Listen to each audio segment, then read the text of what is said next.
ಓಂ ಗುರುಭ್ಯೋ ನಮಃ ಅರ್ಕಮಹಾಗಣಾಧಿಪತಿಯೇ ನಮಃ ಆತ್ಮಗುರುವೇ ಭದ್ರಕಾಳಿ ನಮೋ ನಿತ್ಯಂ ಸರಸ್ವತ್ಯೈ ನಮೋ ನಮಃ ವೇದ ವೇದಾಂತ ವಿದ್ಯಾಸ್ಥಾನೇಭ್ಯೋ ಚ. ಎಲ್ಲ ಜ್ಯೋತಿಷ್ಯಾಭಿಮಾನಿಗಳಿಗೆ ಈ ದಿನದ ಪ್ರಣಾಮಗಳು. ಈ ದಿನ ನಾವು 12 ರಾಶಿಗಳಿಗೆ ಸಂಬಂಧಪಟ್ಟಂಥ ದಿನ ಭವಿಷ್ಯವನ್ನು ತಿಳ್ಕೊಳೋದಕ್ಕೆ ಪ್ರಯತ್ನವನ್ನು ಮಾಡೋಣ. ಅದರ ಜೊತೆಗೆ ಒಂದೊಂದು ಪರಿಹಾರವನ್ನು ಸಹ ತಿಳ್ಕೊಳೋದಕ್ಕೆ ಪ್ರಯತ್ನವನ್ನು ಮಾಡೋಣ. ಕೆಲವರು ಫೋನ್ ಮಾಡಿ ಕೇಳಿದ್ರು, ನೀವು ಪ್ರತಿದಿನ ಪರಿಹಾರ ಹೇಳ್ತೀರಲ್ಲ, ಅದು ಪ್ರತಿದಿನ ಎಲ್ಲ ಕೆಲಸ ಮಾಡ್ತದ? ಇವತ್ತಿನ ಪರಿಹಾರ ಇವತ್ತಿನ ಕಾರ್ಯಕ್ಕೋಸ್ಕರ ನಾವು ದಿನ ಭವಿಷ್ಯವನ್ನು ನೋಡ್ತಾ ಇದ್ದೇವೆ. ಇವತ್ತಿನ ಕಾರ್ಯಕ್ಕೆ ಸಹಕಾರವನ್ನು ನೀಡು ಅಂತ ಹೇಳಿ ಆ ಪರಮಾತ್ಮನನ್ನು ನಾವು ಪ್ರಾರ್ಥನೆ ಮಾಡುವಂಥದ್ದಷ್ಟೇ. ನಮ್ಮ ಜೀವನದ ಸಂಪೂರ್ಣ ಎಲ್ಲ ವಿಚಾರಗಳು ಒಂದಿನ ಪ್ರಾರ್ಥನೆ ಮಾಡಿಬಿಟ್ರೆ ಜೀವನ ಪೂರ್ತಿ ನಾವು ದೇವರಿಗೆ ಸಹಾಯ ಮಾಡು ಅಂತ ನಿರೀಕ್ಷೆ ಮಾಡ್ತೀವಲ್ಲ, ಇದು ತಪ್ಪಲ್ವಾ? ಅಂದರೆ ಪ್ರತಿದಿನ ನಾವು ಪರಮಾತ್ಮನನ್ನು ಧ್ಯಾನ ಮಾಡಬೇಕು. ಪ್ರತಿದಿನ ಪರಮಾತ್ಮ ನಮ್ಮನ್ನು ಕಾಯಬೇಕು, ಸಹಕಾರವನ್ನು ನೀಡಬೇಕು ಅನ್ನುವಂಥದ್ದು ಉದ್ದೇಶ. ನಾವು ಪ್ರತಿದಿನ ಸಹಕಾರವನ್ನು ನೀಡಬೇಕು ಅಂತ ಕೇಳಿದಾಗ ಭಾವನೆ ಇದ್ದಾಗ ನಾವು ಪ್ರತಿದಿನ ಪ್ರಾರ್ಥನೆಯನ್ನು ಮಾಡುವಂಥದ್ದು ನಮ್ಮ ಧರ್ಮ. ಆದ್ದರಿಂದ ನಾವು ಪ್ರತಿದಿನ ಪ್ರಾರ್ಥನೆಯನ್ನು ಮಾಡೋಣ, ಬೇಡಿಕೆಯನ್ನು ಇಡೋಣ. ಓಕೆ, ಈಗ ನಾವು ನಿಮ್ಮ ರಾಶಿಯ ಬಗ್ಗೆ ಈ ದಿನದ ವಿಚಾರವನ್ನು ತಿಳ್ಕೊಳ್ಳಿ, ಪರಿಹಾರವನ್ನು ತಿಳ್ಕೊಂಡು ಮಾಡಿ. ಅದು ಈ ದಿನದ ಸಂಕಲ್ಪಗಳಿಗೆ, ಈ ದಿನದ ಕಾರ್ಯಗಳಿಗೆ ಸಹಕ್ಕಾಗಿ ನಾವು ಮಾಡ್ತಾ ಇರುವಂತಹ ಒಂದು ಪ್ರಾರ್ಥನೆ ಅನ್ನುವಂಥದ್ದನ್ನು ತಿಳ್ಕೊಂಡಿರಬೇಕು. ಮೇಷರಾಶಿಯವರೇ, ಈ ದಿನ ನಿಮಗೆ ಧೈರ್ಯ ತೆಗೆದುಕೊಳ್ಳುವಂಥದ್ದು ಅತಿ ಮುಖ್ಯ. ಪ್ರಯತ್ನ ಮಾಡುವಂಥದ್ದು ಅತಿ ಮುಖ್ಯ. ಯಾಕೆ ಪ್ರಯತ್ನವನ್ನು ಮಾಡಬೇಕು? ಯಾಕೆ ಧೈರ್ಯ ತೆಗೆದುಕೊಳ್ಳಬೇಕು?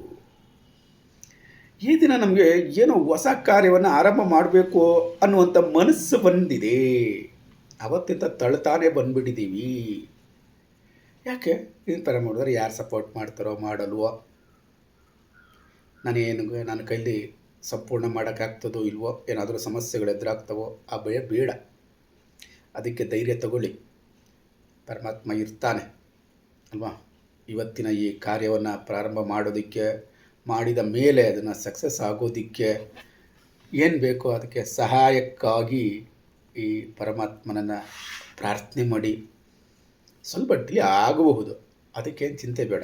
ಆದರೆ ಕೆಲಸ ಮುಗಿಯುತ್ತೆ ತಾನೆ, ಅದು ಇಂಪಾರ್ಟೆಂಟು. ಅದಕ್ಕೆ ಧೈರ್ಯ ಬೇಕು, ಪ್ರಯತ್ನ ಮುಂದುವರಿಸಬೇಕು. ಒಂದು ಸರಿ ಸ್ಟಾರ್ಟ್ ಮಾಡಿದ ಮೇಲೆ ಮುಗಿಸುವಂಥದ್ದು ನಮ್ಮ ಜವಾಬ್ದಾರಿ. ಅದು ಆ ಜವಾಬ್ದಾರಿಯನ್ನು ನಿರ್ವಹಣೆ ಮಾಡೋದಕ್ಕೆ, ಸಂಪೂರ್ಣವಾಗಿ ಸಹಕಾರವನ್ನು ನೀಡೋದಕ್ಕೆ ಸುಬ್ರಹ್ಮಣ್ಯ ಸ್ವಾಮಿಯ ಪ್ರಾರ್ಥನೆಯನ್ನು ಮಾಡಿ. ಎಲ್ಲ ಶುಭವಾಗ್ತದೆ. ಧನ್ಯವಾದಗಳು. ವೃಷಭ ರಾಶಿಯವರೇ, ಮನೆ ವಿಚಾರ, ಮನಸ್ಸಿನಲ್ಲಿರುವಂಥ ವಿಚಾರಗಳು ಇಂಪಾರ್ಟೆಂಟ್ ಅಲ್ವಾ. ನಮ್ಮನೆ ಹೀಗಿರಬೇಕಾಗಿತ್ತು, ಈ ಥರ ಘಟನೆ ನಡಿಬಾರ್ದಾಗಿತ್ತು, ಮುಂದೆ ಈ ರೀತಿ ಇರಬೇಕು, ಹೀಗೆ ಹಲವಾರು ಯೋಚನೆಗಳಿತ್ತು. ಮನಸ್ಸಿಗೆ ಸಮಾಧಾನ ಇರಬೇಕು, ತೃಪ್ತಿ ಇರಬೇಕು. ಕುಟುಂಬದ ವಿಷಯಗಳು, ಯಾಕೋ ಕುಟುಂಬದಲ್ಲಿ ಕೆಲವು ಘಟನೆಗಳು ನಡೀತಾ ಇದೆ, ಈ ರೀತಿ ಇರಬಾರ್ದಾಯಿತು, ಹಿಂದೆ ಇದ್ದಂಥ ರೀತಿ ನಾವು ಮುಂದುವರ್ಕೊಂಡು ಹೋಗಬೇಕಾದ್ರೆ ಸದಸ್ಯರು ಒಬ್ಬೊಬ್ಬರು ಒಂದೊಂದು ಕಡೆ ಎಳಿತಾರೆ ಅನ್ನುವಂಥದ್ದನ್ನು ಚಿಂತನೆ ಮಾಡಬಾರ್ದು. ಇವತ್ತು ಆ ಥರ ಏನಾದರೂ ವಿಚಾರಗಳಿದ್ದರೆ ಮನಸ್ಸು ಕೆಟ್ಟೋಗ್ತದೆ, ಮನಸ್ಸು ಅಶಾಂತಿಯಾಗ್ತದೆ. ಮನಸ್ಸಿಗೆ ಶಾಂತಿಯನ್ನು ತೆಗೆದುಕೊಳ್ಬೇಕು. ಮತ್ತು ಸುಮ್ಮನೆ ಮನಸ್ಸಿಗೆ ಶಾಂತಿ ತಗೊಂಡ್ರೆ ಸಮಸ್ಯೆಗಳೆಲ್ಲ ಬಗೆಹರಿತದ? ಮೊದಲಿಗೆ ಮನಸ್ಸಿಗೆ ಸಮಾಧಾನ ತೆಗೆದುಕೊಳ್ಳಿ, ನಮ್ಮ ಮನಸ್ಸನ್ನು ನಾವು ಸರಿ ಮಾಡ್ಕೊಳ್ಳೋಣ, ಆಮೇಲೆ ಬೇರೆಯವರ ಮನಸ್ಸನ್ನು ಸರಿ ಮಾಡೋಣ ಅನ್ನುವಂಥದ್ದು. ಮೊನ್ನೆ ಒಂದು ಗ್ರಂಥದಲ್ಲಿ ಅಭ್ಯಾಸ ಮಾಡಬೇಕಾದ್ರೆ ಮನೆ ಚೆನ್ನಾಗಿರಬೇಕು ಅಂತಂದರೆ ಎರಡು ವಿಚಾರ ಗಂಡ ಅಥವಾ ಹೆಂಡತಿ, ಗಂಡ ಹೆಂಡತಿಯನ್ನು ಬಿಟ್ಬಿಡೋಣ, ಗಂಡನ್ನು ಮಾತ್ರ ತೆಗೆದುಕೊಳ್ಳೋಣ. ಇದು ಹಳೆಯ ವಿಚಾರಗಳು.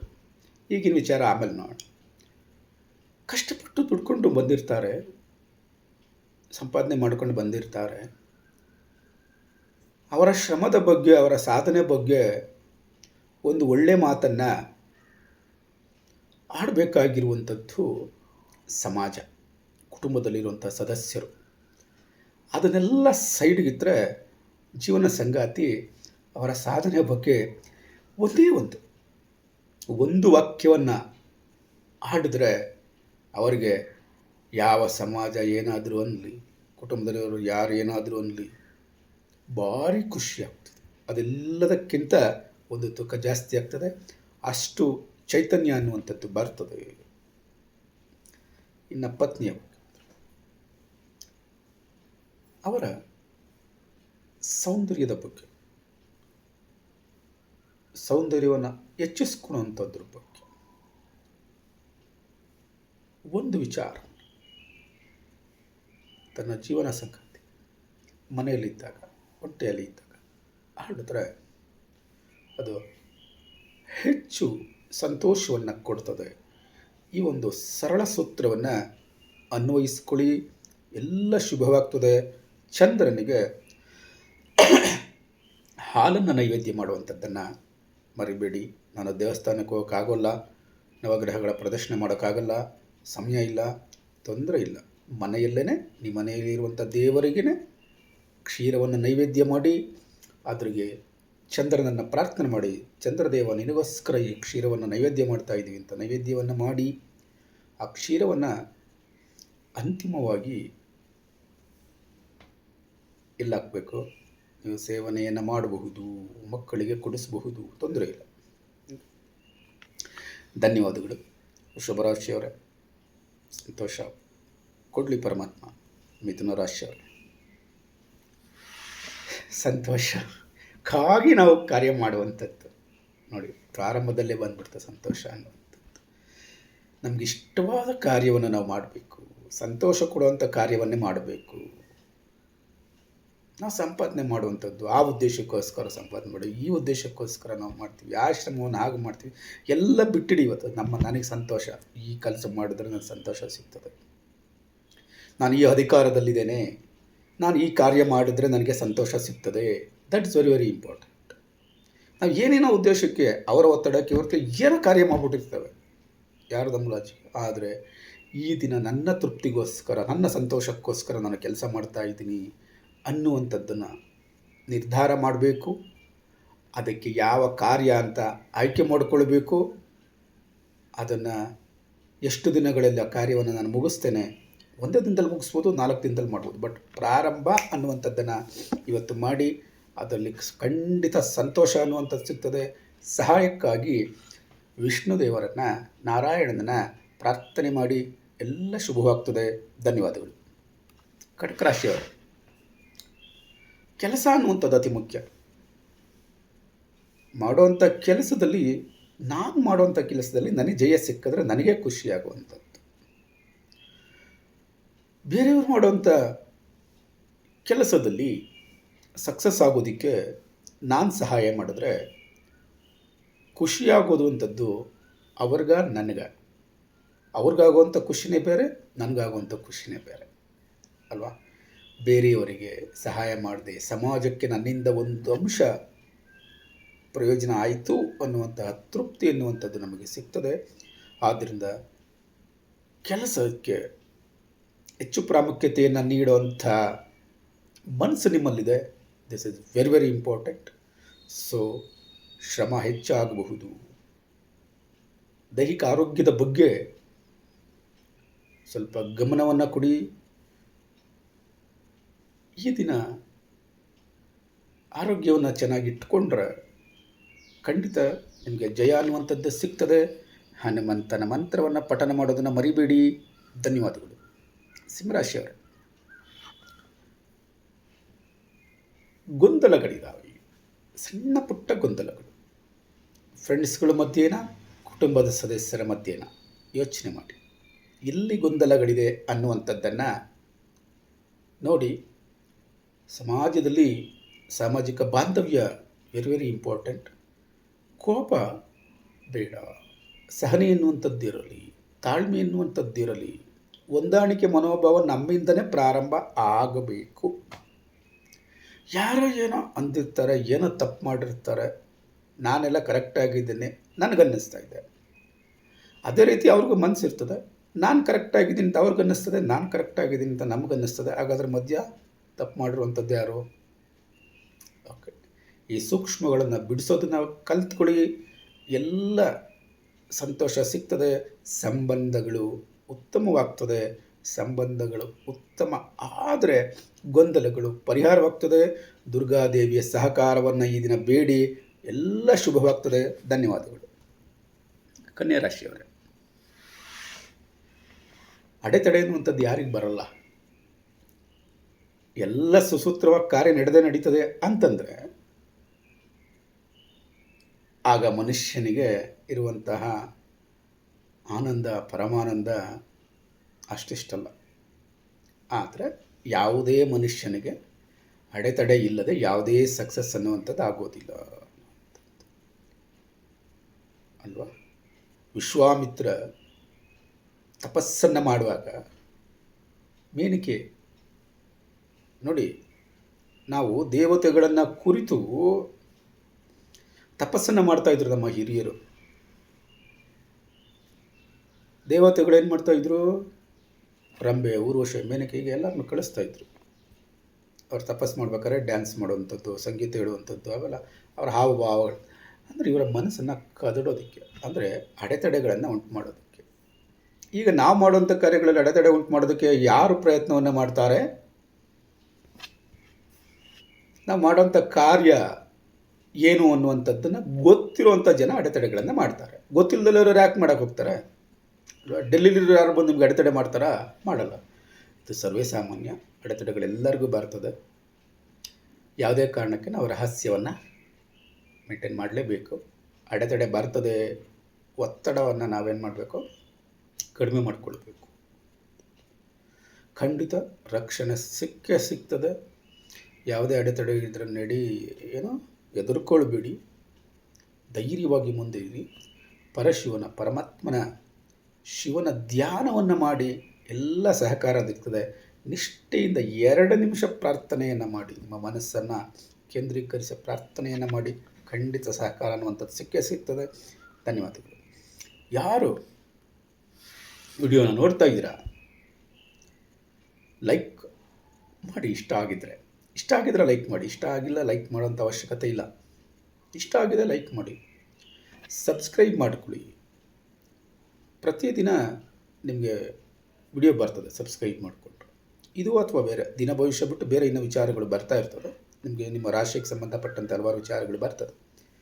ಓಕೆ, ಹಾಗಾದರೆ ನಿಮ್ಮ ರಾಶಿಯ ಬಗ್ಗೆ ಏನು ಬೇಕು ಅನ್ನುವಂಥದ್ದನ್ನು ಕಾಮೆಂಟಲ್ಲಿ ಬರೀರಿ. ಅದಕ್ಕೆ ನಾನು ರಿಪ್ಲೈ ಮಾಡ್ತೇನೆ. ಸಾಧ್ಯವಾದರೆ ಅದಕ್ಕೆ ಸಂಬಂಧಪಟ್ಟಂಥ ವಿಡಿಯೋನೂ ಸಹ ಮಾಡ್ತೇನೆ. ನಿಮ್ಮ ಪ್ರಶ್ನೆಗಳೇನಾದರೂ ಇದ್ರೂ ಸಹ ನಿಮ್ಮ ಕಾಮೆಂಟಲ್ಲಿ ತಿಳಿಸ್ಕೊಡಿ ನಮ್ಮ ಚಾನಲಲ್ಲಿ. ಅದ್ರ ಬಗ್ಗೆ ನಾನು ಆನ್ಸರ್ ಮಾಡ್ತೇನೆ. ಧನ್ಯವಾದಗಳು. ತುಲಾರಾಶಿಯವರೇ, ಈ ದಿನ ಇರುವಂಥ ಭಾಗ್ಯವನ್ನು ಅನುಭವಿಸುವವರು ಯಾರು ಅನ್ನುವಂಥದ್ದು. ಎಷ್ಟೆಲ್ಲ ಸಂಪಾದನೆ ಮಾಡ್ಬಿಡ್ತೀನಿ, ಎಲ್ಲ ಕಷ್ಟಪಡ್ತೀನಿ, ನಮಗೇನೋ ಭಾಗ್ಯ ಇದೆ, ಅಯ್ಯೋ ಅದನ್ನು ಅನುಭವಿಸೋಕ್ಕೆ ಆಗ್ತಾ ಇಲ್ವಲ್ಲ. ಒಂದು ಧಾರ್ಮಿಕ ಸೇವೆ, ಧರ್ಮ ಕಾರ್ಯಗಳನ್ನು ಮಾಡಬೇಕು ಅಂತ ಅಂದ್ಕೊಳ್ತೀವಿ, ಅದು ಮಾಡೋಕ್ಕಾಗ್ತಾ ಇಲ್ಲ. ಎಷ್ಟೋ ದಿನಗಳಿಂದ ಅದು ಪೆಂಡಿಂಗ್ ಆಗೋಗ್ಬಿಟ್ಟಿದೆಯಲ್ಲ. ಇಲ್ಲಪ್ಪ, ಯಾವುದು ಪೆಂಡಿಂಗ್ ಇಲ್ಲ, ಏನೋ ಇವತ್ತೇನೋ ಒಂದು ಧಾರ್ಮಿಕ ಸೇವೆ ಏನೋ ಒಂದು ಮಾಡಬೇಕು ಅಂತ ಮನಸ್ಸಿಗೆ ಬಂದ್ಬಿಡ್ತಪ್ಪ. ಇವತ್ತು ಡಿಸೈಡ್ ಮಾಡಿಬಿಡಿದ್ರೆ ಮಾಡೇ ಬಿಡಿ, ಹೆದರ್ಕೊಬಿಡಿ. ಇವತ್ತೇ ಮಾಡೋಕ್ಕೆ ಸಮಯ ಇಲ್ವಲ್ಲ, ಯಾವಾಗ ಸಮಯ ಇರ್ತದೆ ಬರ್ದಿಡಿ, ನೋ ಪ್ರಾಬ್ಲಮ್. ಅದು ಖಂಡಿತ ಫಲ ಸಿಕ್ಕೇ ಸಿಗ್ತದೆ. ದೈವ ಕೃಪೆ ಬೇಕು. ನಾವು ದೈವ ಮಾರ್ಗವನ್ನು ಬಿಟ್ಟು ಬೇರೆ ಕಡೆ ಹೋಗೋಲ್ಲ ಅಂತ ಡಿಸೈಡ್ ಮಾಡಿದ್ರು. ನೀವೆಲ್ಲ ತುಲಾರಾಶಿ ಎಲ್ಲವನ್ನು ಬ್ಯಾಲೆನ್ಸ್ ಮಾಡ್ಕೊಂಡು ಹೋಗುವಂಥವ್ರು. ಜನಗಳ ಮಧ್ಯೆನೂ ಬ್ಯಾಲೆನ್ಸ್ ಮಾಡ್ತೀರಾ, ದೇವತೆಗಳ ಬಗ್ಗೆ ಬ್ಯಾಲೆನ್ಸ್ ಮಾಡ್ತೀರಾ, ಯಾರನ್ನೂ ಬಿಡೋಲ್ಲ. ಹಾಗಾಗಿ ಕೈ ಸ್ವಲ್ಪ ಈ ಕಡೆಗೆ ಹಿಂಗೆ ವಾಲಾಡ್ತಾ ಇರ್ತದೆ ನಿಮ್ಮದು. ಆದರೂ ತುಂಬ ಚೆನ್ನಾಗಿರ್ತದೆ, ನೋ ಪ್ರಾಬ್ಲಮ್. ದೈವ ಕೃಪೆ ನಿಮ್ಮ ಹತ್ರ ಇದ್ದೇ ಇರ್ತದೆ. ಅದನ್ನು ಬಿಟ್ಟು ನೀವು ಬದುಕಲ್ಲ ಅಲ್ವಾ? ಗುರುವಿನ ಧ್ಯಾನವನ್ನು ಮಾಡಿ, ಯಾರನ್ನ ಗುರು ಅಂತ ಅಂದ್ಕೊಂಡಿರ್ತೀರೋ ಗುರುವಿನ ಧ್ಯಾನ ಮಾಡಿ, ಎಲ್ಲ ಶುಭವಾಗ್ತದೆ. ಧನ್ಯವಾದಗಳು. ವೃಶ್ಚಿಕ ರಾಶಿಯವರೇ, ಏನು ಬೇಡ, ಕೆಲಸ ಈಸ್ ವೆರಿ ವೆರಿ ಇಂಪಾರ್ಟೆಂಟ್. ಈ ದಿನ ನಮಗೆ ಈ ಕೆಲಸಕ್ಕೆ ಹೆಚ್ಚು ಪ್ರಾಶಸ್ತ್ಯವನ್ನು ನಾವು ಕೊಡ್ತಾ ಇದ್ದೇವೆ. ಅವತ್ತೇನೋ ಮಾಡಿದ್ವಿ, ಇವತ್ತೇನೋ ಮಾಡೋದು, ನಾಳೆ ಏನೋ ಮಾಡಬೇಕು ಅನ್ನೋದು ಇರ್ತದೆ. ಆದರೆ ಇವತ್ತು ಯಾವುದಕ್ಕೆ ಇಂಪಾರ್ಟೆನ್ಸ್ ಕೊಡಬೇಕು? ಕೆಲಸಕ್ಕೆ ಇಂಪಾರ್ಟೆನ್ಸನ್ನು ಕೊಡಬೇಕು. ಏಕೆಂದರೆ ಕೆಲಸದಲ್ಲಿ ಸಕ್ಸಸ್ ಆದರೆ ನಮಗೆ career is very very important, ಒಂದು ಘನತೆ ಈಸ್ ವೆರಿ ವೆರಿ ಇಂಪಾರ್ಟೆಂಟ್. ಅದಕ್ಕೋಸ್ಕರ ಕೆಲಸ ಮುಖ್ಯ. ಕೆಲಸನ ಮಾಡಲಿಲ್ಲ, ಸಕ್ಸಸ್ ಆಗಲಿಲ್ಲ ಅಂತಂದರೆ ಯಾರು ಗೌರವವನ್ನು ಕೊಡೋದಿಲ್ಲ ಅನ್ನುವಂಥದ್ದನ್ನು ಗೊತ್ತಿದೆ ಎಲ್ಲರಿಗೆ. ಆದ್ದರಿಂದ ಆ ಒಂದು ವಿಚಾರವಾಗಿ ನಾವು ಚಟುವಟಿಕೆಯಿಂದ ಕೂಡಿರ್ತೇವೆ. ಒತ್ತಡ ಇದ್ರೂ ಐ ಡೋಂಟ್ ಕೇರ್ ಅಂದ್ಬಿಟ್ಟು ಕೆಲಸದಲ್ಲಿ ಸಕ್ಸಸ್ ಆಗೋದು ವೆರಿ ವೆರಿ ಇಂಪಾರ್ಟೆಂಟ್ ಅನ್ನುವಂಥ ಮನಸ್ಸಿದ್ದಲ್ಲಿ ಇದೆಯಲ್ವ. ಓಕೆ, ಖಂಡಿತ ಯಾರು ಗೌರವ ಕೊಡ್ತಾರೋ ಬಿಡ್ತಾರೋ ನಮ್ಗೆ ಅದು ಬೇಕಾಗಿಲ್ಲ. Success is very very important ಅನ್ನುವಂಥ ಮನಸ್ಸಿದೆ. ಅದಕ್ಕೆ ಏನು ಬೇಕೋ ಸಪೋರ್ಟಿಂಗಾಗಿ ಸೂರ್ಯದೇವನನ್ನು ಪ್ರಾರ್ಥನೆ ಮಾಡಿ. ಈ ದಿನ ಖಂಡಿತ ಸೂರ್ಯದೇವನ ಸಹಕಾರ ನಿಮಗೆ ಸಿಗ್ತದೆ ಎನ್ನುವಂಥದ್ದನ್ನು ಹೇಳ್ತಾ ಇದ್ದೀನಿ. ಧನ್ಯವಾದಗಳು. ಧನಸ್ಸು ರಾಶಿಯವರೇ, ಈ ದಿನ ನಿಮಗೆ ಲಾಭ ಬರುವಂಥ ದಿನ, ಲಾಭವನ್ನು ನಿರೀಕ್ಷೆ ಮಾಡುವಂಥ ದಿನ. ಆಸೆ ಅನ್ನುವಂಥದ್ದು ವೆರಿ ವೆರಿ ಇಂಪಾರ್ಟೆಂಟ್. ನಮ್ಮ ಆಸೆಗಳನ್ನು ಈಡೇರಿಸ್ಕೊಳ್ಬೇಕು. ಏನು ಮಾಡುವಂಥದ್ದು ಆಸೆ ಈಡೇರಿಸ್ಕೊಳೋದಕ್ಕೆ? ಲಾಭ ಬಂದ್ರೇ ಆಸೆ ಈಡೇರುವಂಥದ್ದು. ಓಕೆ, ಹೊಸ ಹೊಸ ಅವಕಾಶಗಳು ಬರ್ತದೆ. ಆ ಅವಕಾಶಗಳನ್ನು ಯಾವ ರೀತಿ ಉಪಯೋಗಿಸ್ಬೇಕು ಅನ್ನುವಂಥದ್ದನ್ನು ಚಿಂತನೆ ಮಾಡಿ ನೋಡೋಣ. ಖಂಡಿತ ಅದರಲ್ಲಿ ಯಶಸ್ಸಾಗ್ತದೆ. ತುಳಸಿ ದೇವಿಯ ಪ್ರಾರ್ಥನೆಯನ್ನು ಮಾಡಿ, ಎಲ್ಲ ಶುಭವಾಗ್ತದೆ. ಮಕರ ರಾಶಿಯವರೇ, ಖರ್ಚು ಮಾಡಬೇಕಾಗಿರುವಂಥದ್ದು ಅತಿ ಮುಖ್ಯ. ಯಾವ ಯಾವ ವಿಚಾರಕ್ಕೆ ನಾವು ಖರ್ಚು ಮಾಡಬೇಕಾಗಿತ್ತು, ಮಾಡಿಲ್ಲ, ಯಾವುದಕ್ಕೆ ಮಾಡಲೇಬೇಕು ಅನ್ನುವಂಥದ್ದನ್ನು ನೋಡಿ. ಆದರೆ ಅನಾವಶ್ಯಕವಾಗಿ ದುಡ್ಡನ್ನು ಖರ್ಚು ಮಾಡೋದನ್ನು ತಪ್ಪಿಸಿ. ಒಂಟಿತನ ಅನ್ನುವಂಥದ್ದು ಕಾಡಬಹುದು. ದುಡ್ಡಿನ ವಿಚಾರ ಎಲ್ಲರಿಗೆ ಮನಃಶಾಂತಿಯನ್ನು ಕದಡುತ್ತದೆ. ಅದಿರೋದೇ ಅದಕ್ಕೋಸ್ಕರ. ಲಕ್ಷ್ಮೀದೇವಿ ಬರಬೇಕಾದ್ರೆ ಖುಷಿ, ಹೋಗಬೇಕಾದ್ರೆ ದುಃಖ ಅನ್ನುವಂಥದ್ದು ಅಲ್ವಾ. ಕತೆ ಇದೆ. ಶನೇಶ್ವರ ಬರಬೇಕಾದ್ರೆ ಕಷ್ಟ, ಹೋಗಬೇಕಾದ್ರೆ ಸುಖ ಅನ್ನುವಂಥದ್ದು. ಹಾಗೆ ಸಭೆ ಸೇರಿದಾಗ, ಕಾಂಪಿಟೇಷನ್ ಆದಾಗ ಇಬ್ಬರಲ್ಲಿ ಯಾರು ಗ್ರೇಟ್ ಅನ್ನುವಂಥದ್ರ ಬಗ್ಗೆ ಚರ್ಚೆ ಮಾಡುವಾಗ ದೇವತೆಗಳ ಸಭೆಯಲ್ಲಿ ಇವರಿಬ್ಬರ ಬಗ್ಗೆ ಹೇಳಿದಾಗ ಇದನ್ನು ಹೇಳ್ತಾರೆ. ಲಕ್ಷ್ಮಿ, ನೀನು ಬರಬೇಕಾದ್ರೆ ಶುಭ ಆಗ್ತದೆ, ಹೋಗಬೇಕಾದ್ರೆ ಅಶುಭ ಆಗ್ತದೆ. ಶನೇಶ್ವರನಿಗೆ ಬರಬೇಕಾದ್ರೆ ಅಶುಭವಾಗ್ತದೆ, ಹೋಗಬೇಕಾದ್ರೆ ಶುಭವಾಗ್ತದೆ ಅನ್ನುವಂಥದ್ದನ್ನು ಹೇಳ್ತಾರೆ. ಅದು ಇರಲಿ. ಖರ್ಚು ಈಸ್ ವೆರಿ ವೆರಿ ಇಂಪಾರ್ಟೆಂಟ್. ಖರ್ಚಿಗೆ ಹಣ ಬೇಕೇ ಬೇಕು. ಅದ್ರ ಬಗ್ಗೆ ಚಿಂತೆ ಬೇಡ. ಪರಮಾತ್ಮನನ್ನು ಧ್ಯಾನ ಮಾಡಿ, ವಿಷ್ಣುವಿನ ಧ್ಯಾನವನ್ನು ಮಾಡಿ, ಲಕ್ಷ್ಮೀನಾರಾಯಣನ ಧ್ಯಾನವನ್ನು ಮಾಡಿ. ಲಕ್ಷ್ಮೀನಾರಾಯಣನ ಧ್ಯಾನ ಮಾಡುವಂಥದ್ದು ವೆರಿ ವೆರಿ ಇಂಪಾರ್ಟೆಂಟ್. ನನಗೆ ಸಂಬಂಧಪಟ್ಟಂತೆ ಯಾವುದಾದ್ರೂ ಪೂಜೆಗಳು ಮಾಡೋದಾದರೆ ನೀವು ಮಾಡಬಹುದು. ಅದಕ್ಕೆ ಚಿಂತೆ ಬೇಡ. ಅದಕ್ಕೂ ದುಡ್ಡು ಬೇಕಲ್ವ ಪೂಜೆ ಮಾಡೋಸ್ಕರ. ಅದಕ್ಕೆ ಧ್ಯಾನವನ್ನು ಮಾಡೋದನ್ನು ಹೇಳ್ಕೊಡ್ತೀನಿ. ನಿಮ್ಮ ಶಕ್ತಿ ಅನುಸಾರ ನೀವು ಮುಂದುವರ್ಸ್ಕೊಂಡು. ಕುಂಭರಾಶಿಯವರೇ, ಆತ್ಮವಿಶ್ವಾಸ ಬೇಕಲ್ವಾ? ಚುರುಕುತನ ಚೆನ್ನಾಗಿದೆ ಅಲ್ವಾ ಇವತ್ತು? ನೋಡಿ, ಆತ್ಮವಿಶ್ವಾಸ ತುಂಬ ಚೆನ್ನಾಗಿದೆ. ಚುರುಕುತನದಿಂದ ಕೂಡಿರ್ತೀರ. ಒತ್ತಡ ಅನ್ನುವಂಥದ್ದು ನಿಮಗೆ ಲೆಕ್ಕ ಇಲ್ಲ. ಯಾಕೆ ಅಂತಂದರೆ ನನ್ನ ವ್ಯಕ್ತಿತ್ವನೇ ಹೀಗೆ, ನನ್ನ ಗುಣನೇ ಹೀಗೆ, ನನ್ನ ಘನತೆಯನ್ನು ಬಿಟ್ಟು ನಾನು ಬದುಕೋಕ್ಕಾಗಲ್ಲ. ಕುಂಭರಾಶಿ ಸೀಕ್ರೆಟೇ ಇದು. ಅವರು ಯಾವುದೇ ಕಾರಣಕ್ಕೂ ತನ್ನ ಘನತೆಯನ್ನು ಆ ಮಟ್ಟದಲ್ಲೇ ಇಟ್ಕೊಂಡಿರ್ತಾರೆ ಅಲ್ವಾ. ಈ ಒಂದು ಮಾರ್ಗದಲ್ಲಿ ನಮ್ಮ ಆತ್ಮವಿಶ್ವಾಸವನ್ನು ಹೆಚ್ಚಿಸ್ಕೊಳ್ಳೋವಂಥ ಒಂದು ದಿನ, ಆ ಯಶಸ್ಸನ್ನು ಪಡ್ಕೊಳ್ಳೋವಂಥ ದಿನ. ಲಕ್ಷ್ಮೀದೇವಿಯ ಪ್ರಾರ್ಥನೆಯನ್ನು ಮಾಡಿ, ಎಲ್ಲ ಶುಭವಾಗ್ತದೆ. ಧನ್ಯವಾದಗಳು. ಮೀನರಾಶಿಯವರೇ,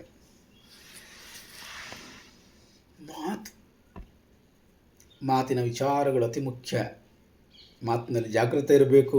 ಶಾಂತಿ ಸಮಾಧಾನದಿಂದ ಮಾತಾಡಿ. ಕೋಪ ಅನ್ನುವಂಥದ್ದು ನಿಮ್ಮ ಹತ್ರ ಬರೋದೇ ಇಲ್ಲ. ಆದರೆ ಯಾಕೆ ಬರ್ತದೆ ಅಂದರೆ ಅಪರೂಪಕ್ಕೊಮ್ಮೆ ಬರ್ತದೆ. ಅದನ್ನು ಬಿಟ್ಟುಬಿಡಿ ಅಲ್ವಾ. This is very very important. ಆದರೆ ಹಣದ ಸಹಾಯ ನಮಗೆ ಬೇಕೇ ಬೇಕು. ಈ ಹಣ ಕಡಿಮೆ ಆಯ್ತು ಅಂತಂದರೆ ಕೋಪ ಬರುವಂಥದ್ದು ಇರಲಿ, ಅದಕ್ಕೆ ಒಂದು ಸಹಾಯ ಅನ್ನುವಂಥದ್ದು ಸಿಗ್ತದೆ. ಹಸಿರು ವಸ್ತ್ರ ನಿಮ್ಮ ಹತ್ರ ಇರಲಿ, ಹಸಿರು ಬಟ್ಟೆ ಅಥವಾ ಹಸಿರು ಬಣ್ಣಕ್ಕೆ ಸಂಬಂಧಪಟ್ಟಂತೆ ಏನಾದರೂ ಒಂದು ಬಟ್ಟೆ ಧರಿಸೋಕ್ಕಾಗಲಿ ಅಂದರೆ ಒಂದು ಜೋಬಲ್ಲಿ ಏನಾದರೂ ಒಂದು ಸ್ವಲ್ಪ ಇಟ್ಕೊಂಡ್ರು ಅಷ್ಟೇ. ಹೌದು, ಹಸಿರು. ಈ ರೀತಿಯ ದಿನ ಭವಿಷ್ಯ ನಿಮಗೇನಾದರೂ ಉಪಯೋಗವಾಗಿದ್ದರೆ ತಪ್ಪದೆ ನಮ್ಮ ಚಾನಲನ್ನು ಸಬ್ಸ್ಕ್ರೈಬ್ ಮಾಡ್ಕೊಳ್ಳಿ. ನಾಳೆ ದಿನ ಭವಿಷ್ಯಕ್ಕಾಗಿ ಮತ್ತೆ ಭೇಟಿಯಾಗೋಣ. ಸಂಬಂಧಪಟ್ಟವರಿಗೆ ಇದನ್ನು ಶೇರ್ ಮಾಡಿ. ಧನ್ಯವಾದಗಳು.